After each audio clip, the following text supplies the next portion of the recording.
క్రమంగా శివభక్తిలో కుదురుకుని నియమంగా శివాభిషేకం చేయడం అలవాటైందనుకోండి, వాడి ఐశ్వర్యానికి అసలు ఏ విధమైనటువంటి హద్దు ఉండదు.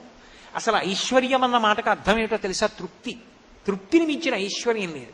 ఎంత ఉన్నా ఏదో లేదన్నవాడు దరిద్రుడేగా, ఏమీ లేకపోయినా నాకేం లేదన్నవాడు ఐశ్వర్యవంతుడేగా.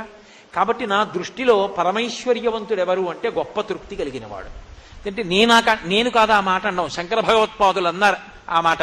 ఎందుకని అంటే అన్నీ వదిలేసిన వాడు సర్వసంగ పరిత్యాగి నాకేం కావాలని చెప్పి అంతటా బ్రహ్మాన్ని చూసి పొంగిపోతూ ఓ గోచీ పెట్టుకు తిరుగుతుంటాడు రమణ మహర్షిలా.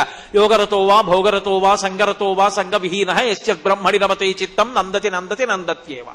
అన్నీ ఉన్నా నాకేదో లేదని ఏడిచేవాడు దరిద్రుడు.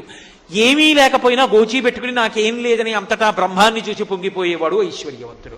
అది ఇవ్వగలిగిన వాడు పరమశివుడు. కాబట్టి ఆషాదశమి ఇంకసలు ఆ మాట అన్వయం చేయడం సాధ్యం కాదు, అంత పెద్ద ఎత్తున అనుగ్రహించగలదు.